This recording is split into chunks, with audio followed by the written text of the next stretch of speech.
Welcome to the Creative Play and Podcast Network. Join us as we share our favorite RPGs, one-shot games, tabletop games, reviews, and convention panels. Sit back and enjoy the show.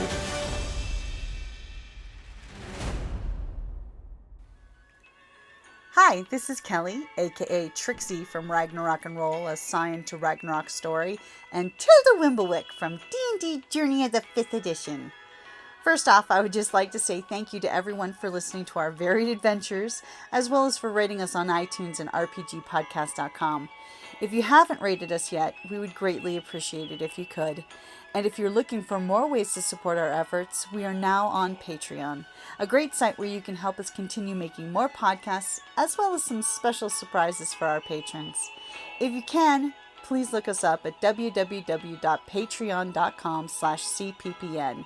Every little bit helps. And again, thank you for listening. Can everybody hear me? Yes. Okay. So thank you all for coming. I apologize for getting started a little bit late, as we did have some tech issues. This is the Grim Reaper Funeral and Mourning Customs in the 19th Century. I'm Beverly Stuart. This is Tracy Chan in full mourning here, and Madam Jennifer Perry. And we're all going to talk about various aspects of death in the 19th century. So, our introduction. Here's the things that we're going to talk about. So, embalming, mourning fashion, and etc., symbolism, which there's lots of, and then various customs like seances, death photography, etc., and of course, superstitions. I'm going to start with embalming, and I'm going to read the speaker notes. Well, I can actually read it my phone. Okay. I'm guessing the ladies in full mourning never had to read it. Okay, so we're going to read a little bit. So, embalming. I'm going to start off with. I'm not sure what's going on here. So this is an example of a mummy. I'm not saying that people were mummified in the 19th century, but that is the root of embalming. This is actually a mummy that was put on display in Alabama for at some point recently. So the purpose of embalming was to preserve the body, to prevent, delay the decay. It's going to decay. Many cultures did it. It was done in Egypt, the Aztecs, Tibetans did it, some Nigerian tribes, and some others too. I just mentioned a few of them here. And it was done for religious and cultural reasons. In Egypt, it was done by special priests, and it was a big process. It took like 70 days, I think. So the priests would take out most of the organs. They left the heart in, because they felt that the heart was where the soul or the intellect dwelled, so that has to stay. And so all the other organs were taken out and buried separately with the body. And then the body was dried out with natron, which is a type of salt. And then when it was fully dried, then they would wrap the body in linen, and that has the mummy.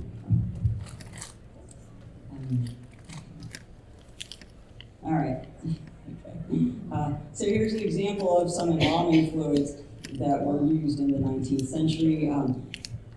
Various chemicals, pretty toxic to whoever was using them, and they did not use formaldehyde yet at this time. That didn't come up until 1890. All right. Pre-20th century, most people actually died at home and were buried nearby. There was usually a cemetery that they were just taken to. So there was really no need for embalming for the most part until the Civil War. When the Civil War began, a lot of soldiers, they didn't want to be buried on enemy ground. I'm official notes. All right. They didn't want to be buried on enemy ground. They had to be shipped home, but they would rot before the bodies would rot before they actually got home. Yeah, so because there's some stuff here that's not on the video, I didn't remember. Okay, so, okay. All right, so Dr. Thomas Holmes is the father of modern embalming. So he developed his methods by studying the Egyptian methods. And prior to his research, embalming fluids contained arsenic, mercury, zinc compounds. They were pretty dangerous, as I mentioned. So he developed a method of embalming using a patented fluid pump. And then he personally claimed to have embalmed 4,028 soldiers and officers, field and staff. It was very proud. Okay. So this is a picture of Abe Lincoln. So Lincoln was probably the most famous person to be embalmed at that time, and he was embalmed. His body was sent on a 2-week funeral tour from Washington, D.C. to Springfield, Illinois, and each point where he stopped, he was re-embalmed a little bit more. So by the time he actually got to Springfield, he appeared mummified. Yeah, he was pickled.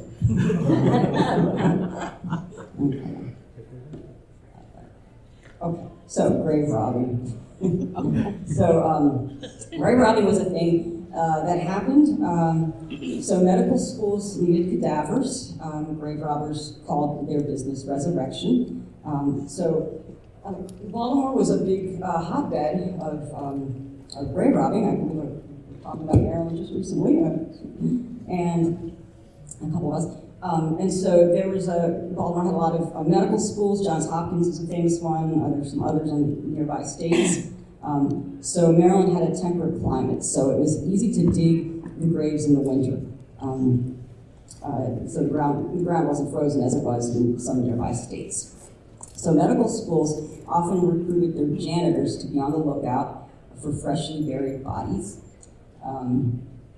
And bodies were dug up, usually from potter's fields, which were cemeteries where poor people were buried, didn't have family. And there was also a racist element to the resurrections because many of the bodies were from poor black people, and they didn't have a lot of family to speak for them. One story that I read was one thing that happened in Maryland. The bodies were, as you see on the slides, the bodies were dug up, stuffed in barrels with whiskey, shipped to medical schools by railroad, and the whiskey was sold as a stiff drink.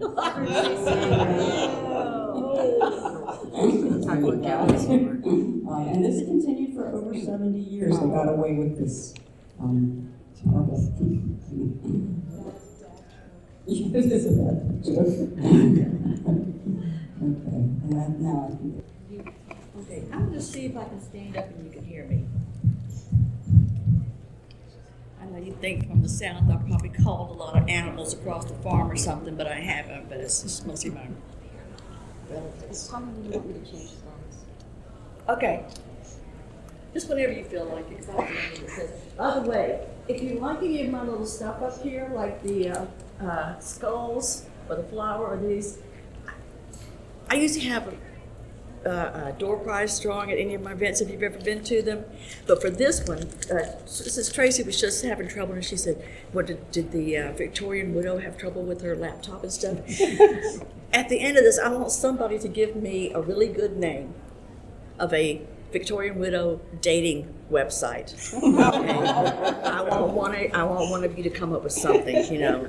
In the Victorian era, you know, a lot of the fashions and behaviors were set by Queen Victoria.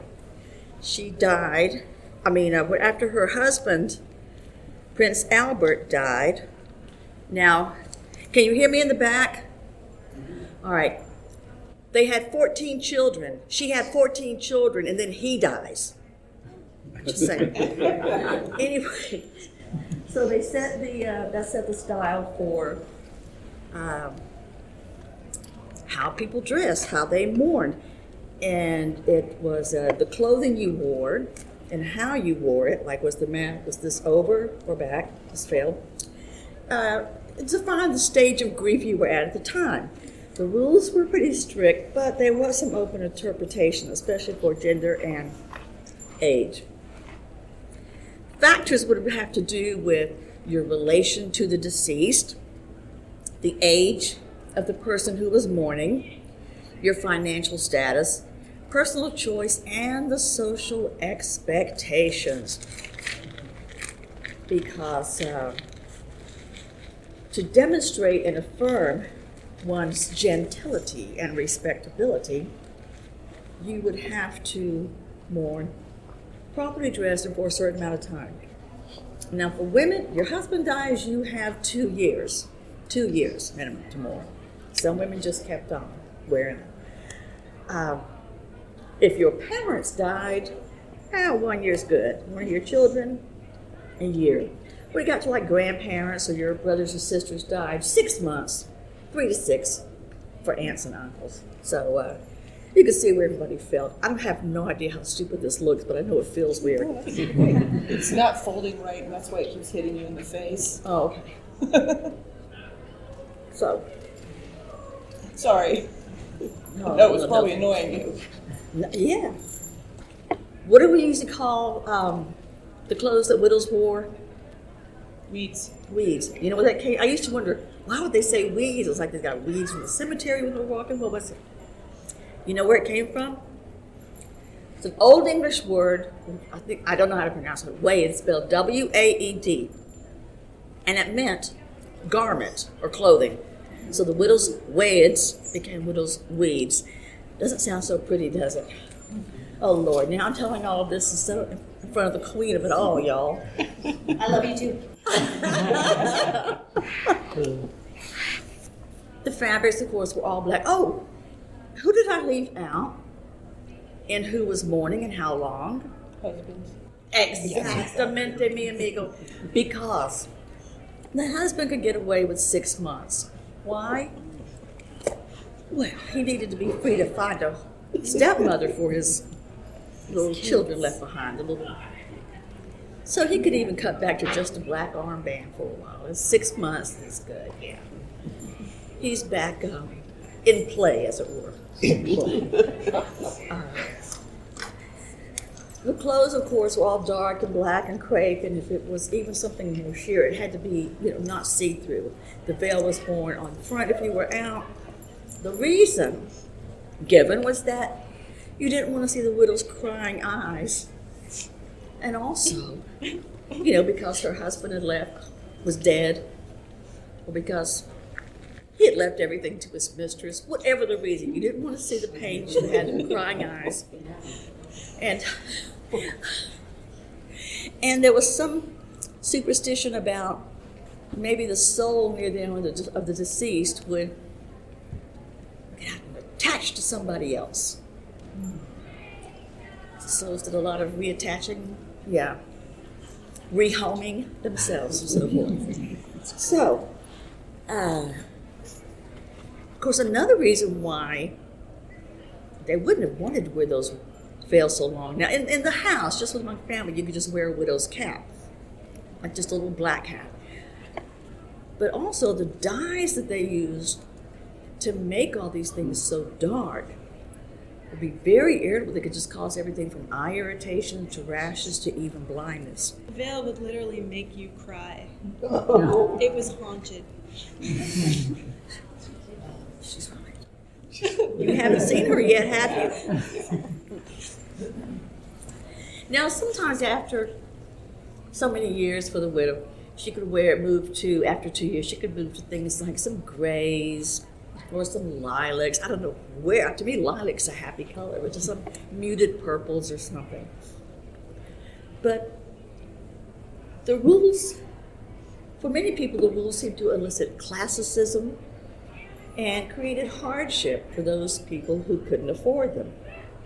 The discarding of mourning was supposed to be effected gradually because it would it spoke to people of it would shock people of good taste to see a light-hearted widow at once jump into colors from deep black mourning as though she were counting the hours.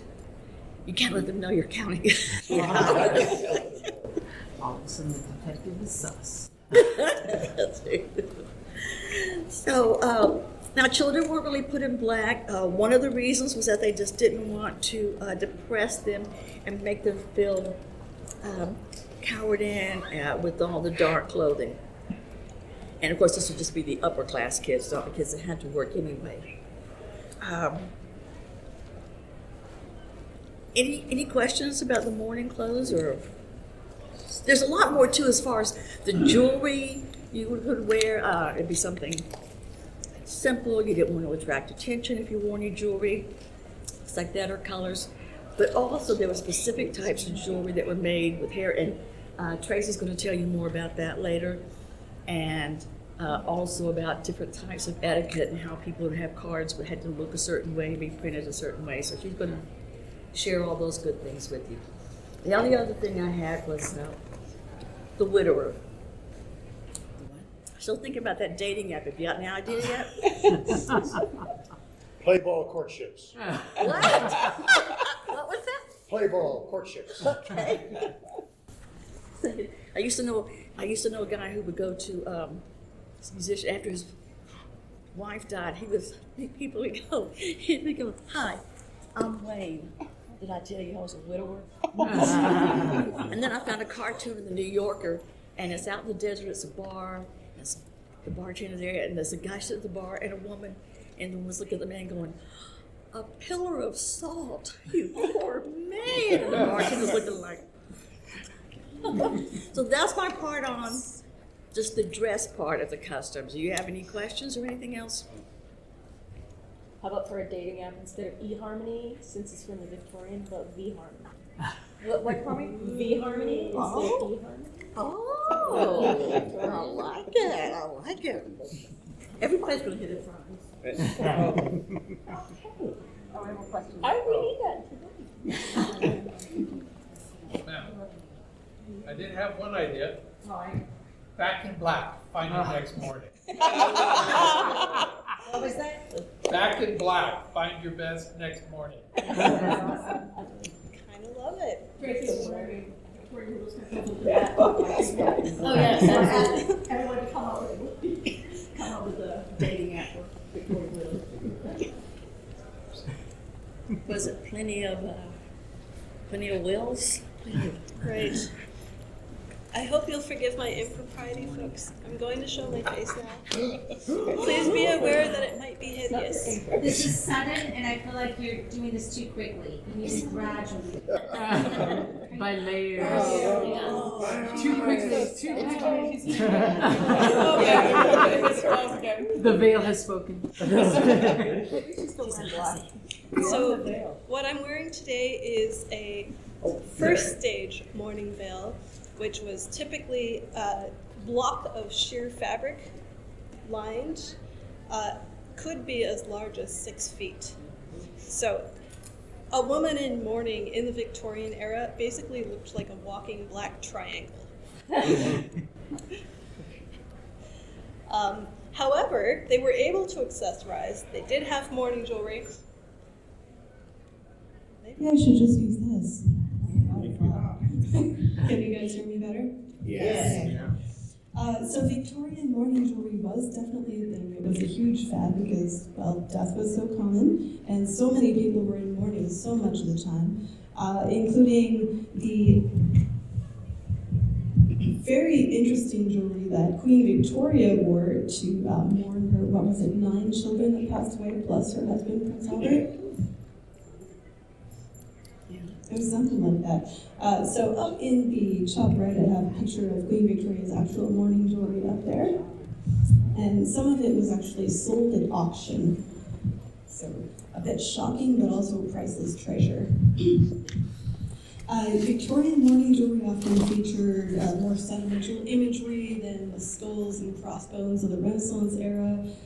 Middle Ages, of course, a ton of people died, and so they had this very macabre obsession. But in the Victorian era, it got a little gentler: angels, clouds, willow trees. Most common, of course, were the initials of the deceased. And so when someone died, to notify the friends, family, neighbors, they would actually commission these beautiful gilt mourning cards. And there's a couple examples here. And these were sent out after the funeral, just kind of notify people that the person had passed. And they were meant to be kept as a memento for pretty much ever. Has anyone heard of Victorian hair art? Has anyone worn hair art? Ah. I have a beautiful treasure from 1882, and it's pressed under glass. It's actually my color of hair that I found in a shop in Portland, and I was like, oh, it's my past life coming back to me. So hair, of course, disintegrates far slower than the rest of the human body, and in the Victorian era, it became a symbol for everlasting, not exactly life, but everlasting memory, everlasting love of the deceased. So it was not unknown for lots of common families to wear hair. And in this picture, you've got an image with a weeping willow and all this beautiful artwork in the back. The weeping willow is actually made of hair. And in the, let's see, in the upper right, also that would be just a lock of hair from the deceased. And it was pretty common for children to die. And if a child died, the parents would often carry a lock of the child's hair. Sometimes they would go a step further. They would make a doll that looked like their child. And they would give the doll the child's hair. And they would take care of the doll like it was their child until either the mourning period was over or the parents went crazy.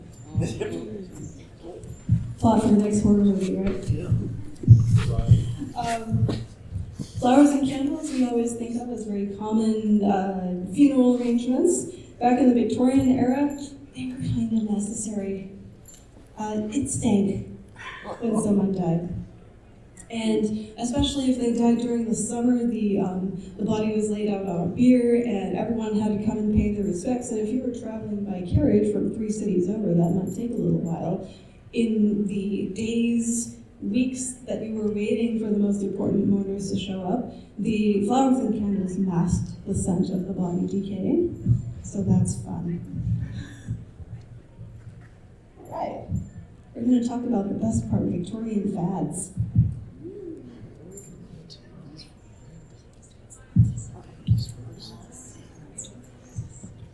Me?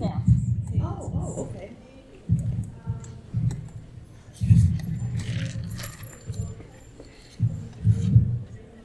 Victorian era.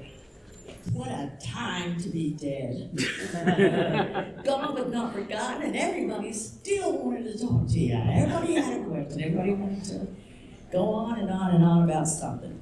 But sometimes these seances weren't exactly like we thought, like we heard different things.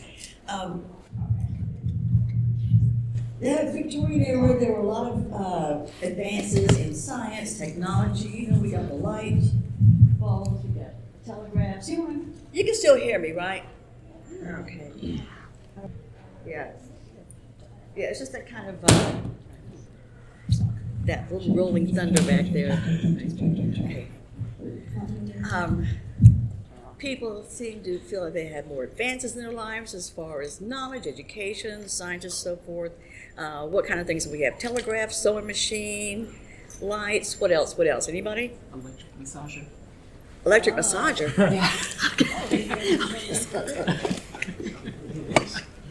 That's when there's miracles when they're dead. That's right. I remember when, okay. Not pleasant. So people say, why? Why were they into it? Well, they were fascinated. They loved learning. They loved learning new things, and they were fascinated with this whole idea when the seances came about. It was popular in the States as well as in the United Kingdom. And plus, too, you got to remember also there were a lot of people dying, especially, health and sanitation and food cleanliness and preparation weren't all that they should have been. And people didn't understand sometimes diseases in keeping clean or how to take care of something or cure. All the cures that we know today weren't around. So people pretty much knocked off. That's why you would hear about people who would lose children or spouses and so forth, as well as war and then civil war and so forth. So people are losing family members, they're hurt, and they just want to know, where did they go? Did they go there? Did they go there? Do they still know who we are? What happened to them?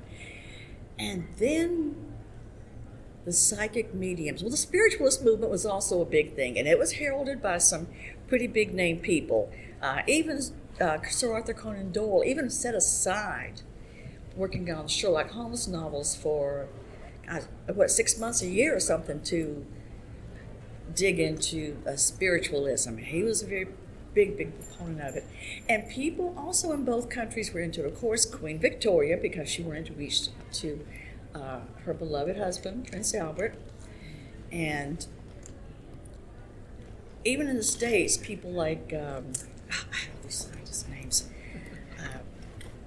Frederick Douglass. Mary Todd Lincoln. Huh? Mary Todd Lincoln. Mary Todd Lincoln, yes. Yeah. So everybody was fascinated with finding out. Then one day, and there were people who would have, this little seances meet, little spiritualist groups, spirit groups would get together and meet, usually in someone's home, maybe or something, or coffee shop, whatever. And then, one day we learned about some gals over in the States who lived in what they thought was a haunted house where there might have been a body buried underneath. And these were the young Fox sisters. And they would tell people, no, there's a body there, this place is haunted, we hear stuff or whatever. They began trying to have a seance with friends. I think they moved out of that house, but then went back. People were trying to find, they did find, I think, some bones and hair or something, a little bit here and there. I don't know what it was, but I've got a lot of area behind my house, and my dog keeps going out, and he keeps finding parts of a deer skeleton and bringing them, so I just keep putting them in the hanging baskets. I got some skulls, it's fine. So I guess somebody found that, put things underneath there, and then, you don't know, it could have been set up, it could have not. But anyway, these gals started doing pretty good. They were having seances, and people felt like they were reaching their dead loved ones, and felt like they were getting reassurance, getting guidance, getting advice on what they were doing at the time. And the Fox sisters and their oldest, that began it, and their oldest sister ended up going over to England, where they were very popular. And there were also some mediums in the UK that were also popular. Now, because I'm limited on the time I have to talk about this, to get more information, always go to anything with this lady. So, I was looking at some things in a book about it with my friend, and I said, oh, my friend knows all about this stuff. She's young. And then I turned the page, and she had written that article, so I said, okay, yeah. Not the cool moment. But one day, the Fox sisters, one of them had gotten married to the Arctic explorer Kent. A guy whose name is Elisha Kent. And he loved her dearly, but he did not want her involved in this. He thought it was, his faith and religion, and God didn't approve.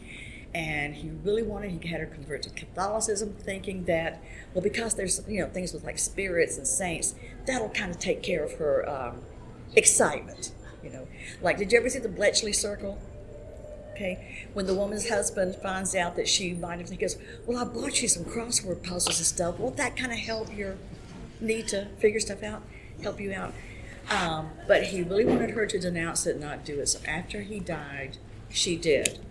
And their whole empire fell down. But there was but there were some people who did get receive a lot of credit and a lot of money, because they were very good at what they did. And they did seem to reach people that people felt like, well, that's undisputably, my uncle talking or my aunt. There's a woman from America named, she was from New Hampshire, Leonora Piper, her name. And she was, when she was a little girl, just playing in the garden, she kept getting these funny feelings, and then she felt like something hit her in the head, but there was nobody there. And then she said, she goes into the house, tells her parents, she said, oh, and Aunt Sarah says she's not really dead, she's still with us. No, your Aunt Sarah's not dead. And then they get a telegram later. And I think there was another situation too where she was able to tell somebody at a large meeting that somebody had died, and they go, no. And a telegram came later.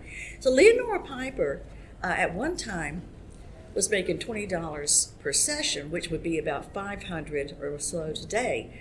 So on the one hand, one of the best things about seances, and like I said, they're not always the way we see in some shows. First, let me say this, but sometimes people would get together on a regular basis, like have a spirit gathering once a week in their home.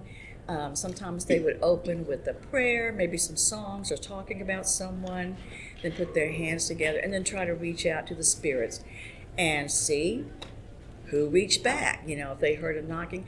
And yes, there's always going to be whatever it is, there's always going to be some huckster faking things that make things look bad for everybody else. Because I can't say if some of these people were legit or not, but some of them may have been.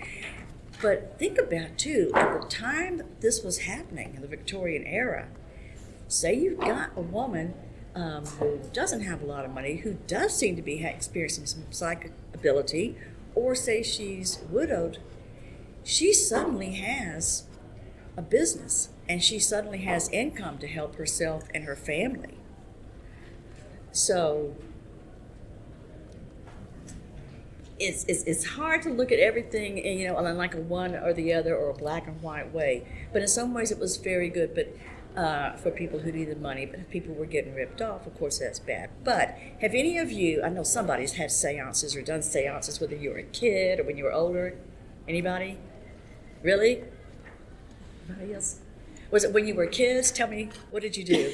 Did you do it from what you saw on TV, or how did you do it? Ouija board. Ouija board.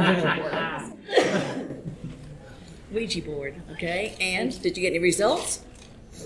Yeah, but it was Bobby. He was cheap. Any more? Okay, you? We just had inconclusive results. Inconclusive, okay. Anyone else? These bone-chilling stranger things, guidance. Things Nothing. moved. Did lights light up? Did they go out? Things move around the room? Anybody? Nothing moved? Nobody's dog licked somebody's ankle and made them jump? I was in Manhattan's one of Manhattan's most haunted houses, the Morris Jamel Mansion, up in the Washington Heights. And we had a group of people that had a flashlight that was unscrewed. And we were in Eliza Jamel's bedroom, and we were getting no results. The male paranormal investigator was asking a bunch of very intrusive questions.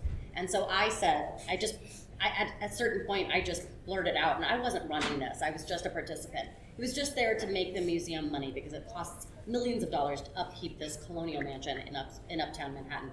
And finally I said, you are all strangers. This is mixed company. You are men in Eliza Jamel's bedroom. This is inappropriate. And the flashlight went off. And so the paranormal investigator got the hint, and all the men left. And then the ladies had a lovely conversation with the lady of the house about whether she did or she did not like people in her home. And it was fascinating, but it was just a flashlight that was, just unscrewed so that only the barest filament was there. But it proved to me that context is everything when you're actually addressing a period appropriate ghost, who was known to throughout the many instances of her showing up and just kind of trying to take control of the situation in her house that she had left in her name because she made millions in real estate ventures as a woman in the 19th century, and she wanted to know that that was her house.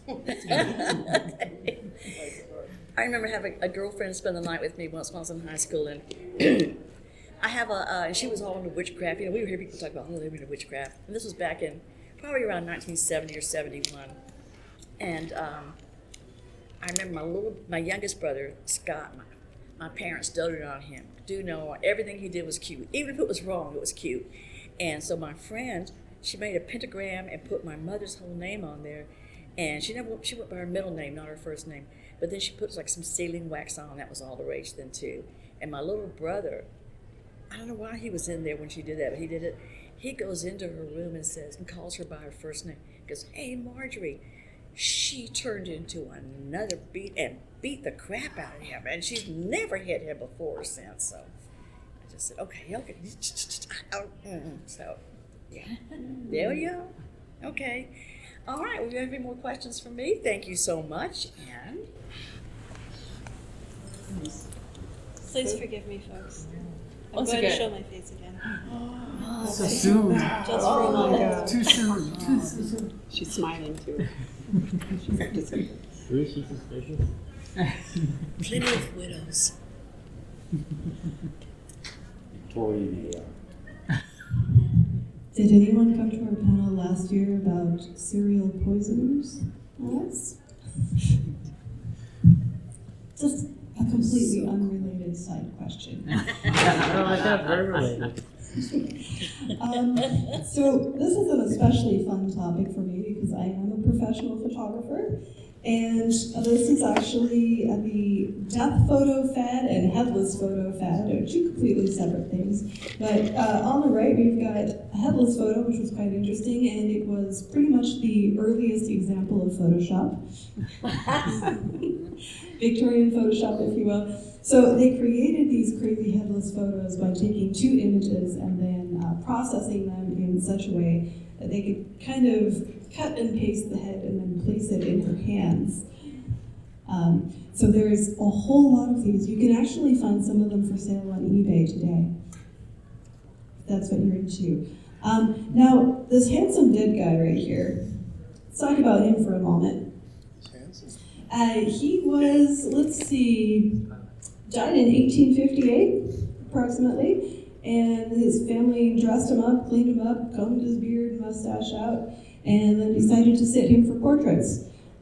Completely acceptable, very common, and this would have been kept on someone's mantle or as a memento, as a keepsake for the family. And in some cases, it was actually, it was very acceptable to do that. The dead children are the worst, and I've seen some of those photos. I decided not to include them just to spare you folks, but they are out there and they're heartbreaking.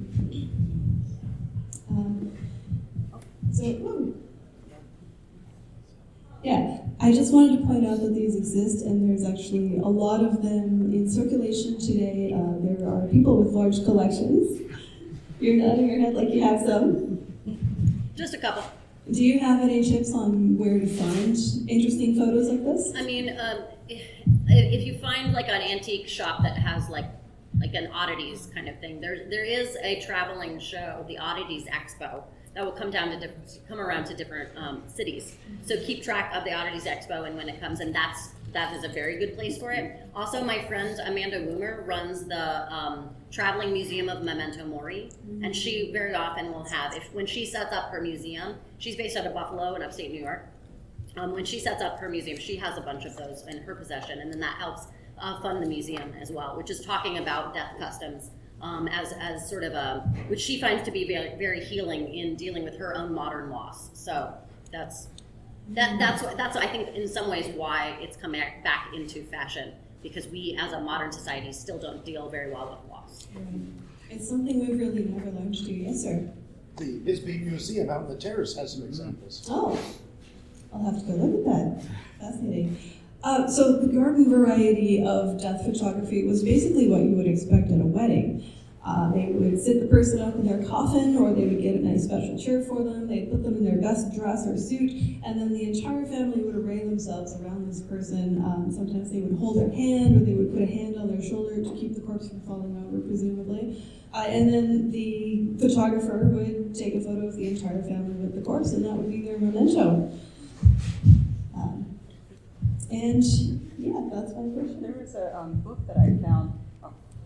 So I found this book in a thrift store years ago. It was Death Photography of Wisconsin or something like that. I don't remember. Anyway, that was the first time I'd ever heard of death photography. It was just, it was a pretty eye-opening.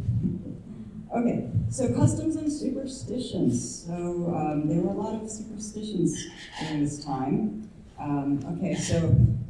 First of all, the deceased had to be carried out feet first, and I think if they were carried out head first, then I guess it was thought that they would look back and we can haunt someone or haunt their spirit would remain. Thank you. They could call someone to follow them, is basically what it is. So, feet first. Okay, so then there was the death door. So, a lot of things were done to prevent bad luck. So, it was considered bad luck to carry the deceased out of the front door. Because that's the door that the living used. So, wealthier families had a different door to carry out the deceased. I guess. Probably. And I guess if you were poor, you just had to take your chances. Okay, so clocks were stopped at the time of death, and that's to prevent bad luck. Mirrors were covered, so again, to prevent the deceased from becoming captured in the glass. I guess their spirits would stay. Family photos would be turned face down. This would be to prevent a family from becoming possessed by the deceased. A fun fact I learned, doctors didn't always know if a person was really dead. So sometimes people were buried alive, but they were actually in a coma. So, for example, if they had cholera, this was common. And so there was a whole industry of safety coffins built around this. And so sometimes there would be...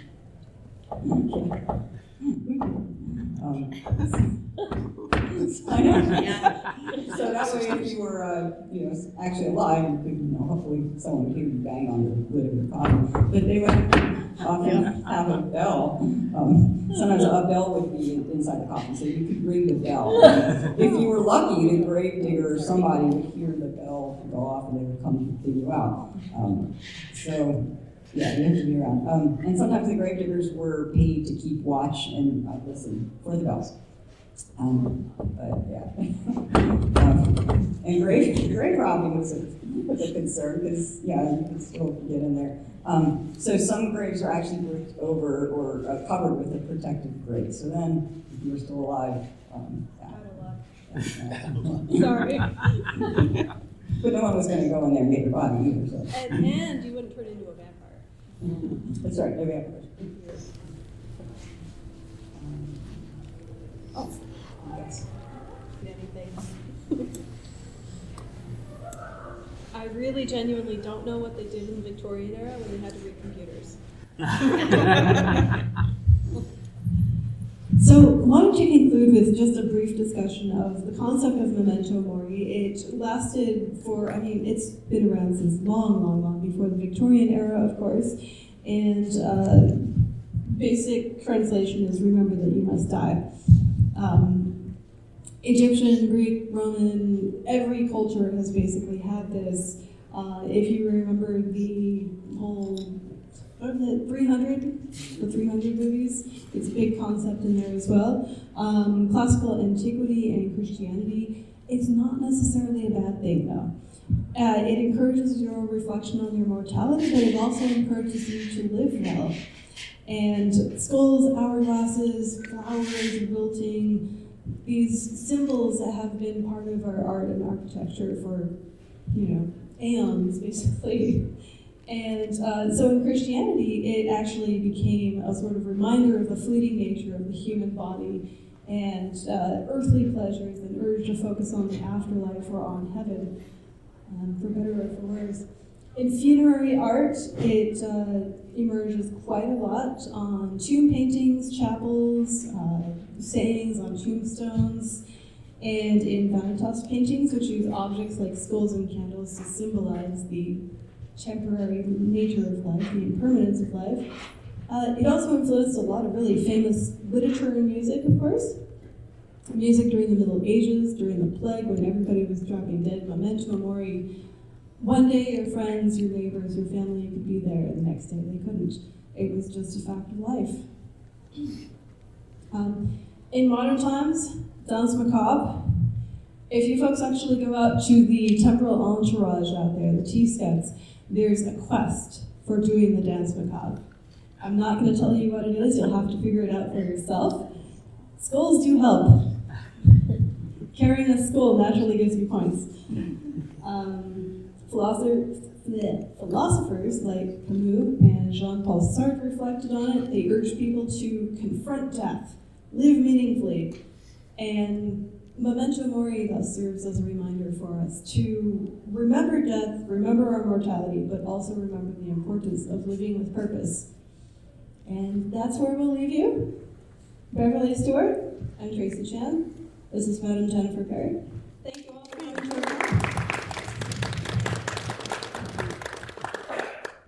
If anyone has questions, Yes. or would like to have time to answer some Q&A. Do we have any questions? I did. For an embalmed body, was it more or less valuable to a resurrection man? I mean, it didn't keep better, but, was the doctors a little more less buying it because it came from a grave? Yeah, that's a good question. I don't know. I mean, my guess is that they just wanted bodies. Yeah, no, it didn't matter. Actually, the preservation would be helpful. Because the whole thing was like they just wanted to take it apart to dissect. They wanted it was an anatomist. They wanted to see Yeah. what the interior of the human body looked like. Yeah. So if it's pickled, it's not a huge deal. Have you ever The pickling was helpful. Yeah. It's definitely pickled. But then there's the legal jeopardy. So So it would be this double-edged sword of like because if you were a resurrectionist and you were the doctor. I mean, there were mob riots about it in New York. I'm based in New York, and I'm a New York tour guide. So we talk about the bone riots of the late 1700s, where there were all of these grave robbers who were digging up bodies for medical schools, and it was usually the poor people whose graves were being robbed, and it just got to a point where there was literally a riot targeting the medical schools. And Alexander Hamilton had to go and try to calm people down, and they had to call the National Guard, and people got shot, and it hurt because of all of it. So they passed something called the Bone Bills, which was the first regulation of cemeteries to try to prevent this stuff. So it got into very class-based, like you were talking about, class-based about who was allowed to have elaborate mourning and who was not allowed. It was just the idea that the poor folks literally couldn't rest. In any way, life or death. So Right, and then who was able to get away with doing these Right. resurrections as opposed to, and then who would get prosecuted for it. Mhm. So that's also, I believe. Yeah. There's also a book about it too. The Yes. Body Snatchers. Yeah, The Body Snatchers is a great book if you are curious about it's a very good book. I read it. It's very good. Well, since you were mentioning about the medical schools, I actually do work over at the U of A, and I have to go into the anatomy section every now and then. And someone asked me once to poorly explain my job. Now, yeah. So it was like, I work around students and dead bodies, but not necessarily one and the same. Because I work in a teaching hospital and I happen to be in the same room that they were working on this staff. I was just going to ask, was cremation, did that exist back then, or was that something that? Mostly, I don't think So- Mostly in the East. Asian countries traditionally have cremated their deceased and not buried them. Like in China, cremation is ages old. And it was actually the first cremation here in the States was the Theosophical Society. That was founded by Madame Blavatsky, who was a medium. She was, I think, Ukrainian Russian, and she, the Theosophical Society believed in. They were using a lot of Eastern religions in their work, and they believed in cremation. And we're talking about how it was good in urban environments to use cremation because the cemeteries were all filling up. So it was, I think it was the first legal one was like in I don't remember exactly the date, but I think it was the 1870s. But it had to be this. It was this whole thing, and it was very shocking at the time. It was very divisive at the time. But it was a whole theosophical group, and it was out in Pennsylvania is when it happened. And so that started to get the national discussion here in America about it. It was still divisive for another several decades before it would become any kind of common practice. And still, It's also religious aspect. Yeah, there you go. It's my last chance. There you go. And then still, I mean, some religions do it, and some were like, nope, can't do that. Right. Because there's a belief that you have to have the body to continue on. You can't have a physical body. If you do not have a physical body, you cannot enter paradise or whatever. They've never taken the. It's the same thing that if you think about it, the Egyptians had to preserve the body for the person to be in the afterlife. It carried through all the way through. All of the Western religions do that. And so, yeah, cremation is a very weird thing in Western society, because if you're Jewish, if you're practicing any of the Western faiths, there's only a few that say, okay, cremation's okay, but most of the older and harder core, quote unquote, harder core ones, I say you have to have a body. There has to be a body for you to be resurrected at the end of days. Well, there's two things on that. The Catholic Church came out against cremation because there was a group saying, burn the bodies, there's nothing after. So they sat there and said, no cremation. And it wasn't until fairly recently, about 100 years, that they said, okay, but you have to put the ashes somewhere. Yeah, they have to be interred. You have, for nothing better to say, they now have mausoleums that are just apartment complexes for your ashes. The columbarium. Yep. And the other one is it's not just a Western or old world thing, because the Mayans would basically dry out the bodies, and you would go in there, and there were festivals. You brought out the family. To attend. I was just saying on the Western faiths that I understand, because the Mayans, the indigenous peoples of the Americas have very different spiritual and understanding of what the body is. Because you had sky burials where the animals took the things away. You had cremation in some places. The Incas took people up into the mountains and buried them on volcanoes. But it's one of those things where it's like, you're having a party, let's get Grandpa. I kind of like that.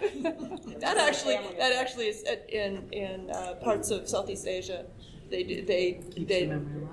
people are for generations cared for in a mummified state, and at some point, and I think it has to do with when they actually forget the person or the personality of the person, they can then put the body in the ground. But for generations, these people are paraded out. They're still doing it. Well, it's, I forget the island. They do these elaborate funerals, and the caskets are built to look like, something personal that the guy had. Like, there's one where the guy owned the first outboard motor, and his casket looks like an outboard. But these took a time to do, so they would wrap them up and stick them in the rafters of the house where the body would dry out. But they weren't dead, but they weren't alive. Right. And it was that bridging between the two. Just an interesting side note, in Hawaii, cremations are actually very common amongst the secular crowd, especially surfers. When a surfer dies, barring any sort of religious beliefs that prevent it, all their friends paddle out into the ocean with their ashes, and then they scatter the ashes on the waves. And the belief that you're going back to the ocean, the belief that you're going back to the earth, back to the fire, is very strong in Hawaii. It's not necessarily a specific religion, it's just kind of the nature of the place, I think. Like a local cultural belief. Because it's I wouldn't say cultural. Not cultural in that it is common in that place for that specific group of like-minded people. Yeah. Has anyone else ever gotten those postcards from the Neptune Society? Want you to come and talk about having your body visited? All right, I don't know where you live, but when I get them, they're always meeting at Red Lobster. I've kept them just to prove that. I don't know why. I can't walk by the lobster tank and go sit there on that. I couldn't. Anybody? Oh, by the way, and thanks everyone who came and sat and was patient through our problems. If anyone had a suggestion or a name for the online Victorian Widows dating site, there's plenty of widows, plenty of orphans, whoever, come on up and get something. I've got these cute little coffin candles. If you guys want skulls. The link to our slideshow, just let us know, because you have a whole list of resources. And it has a list of links to our sources. I'll post it on the Wild Wild WestCon Facebook community, but if you don't do Facebook, if you're a little more old school, write your email. excuse me, sir, that was my husband. It was. I want you to hold it up and say, alas, poor York. You know it well. Had a small head. And thank you all for coming. Thank you all very much.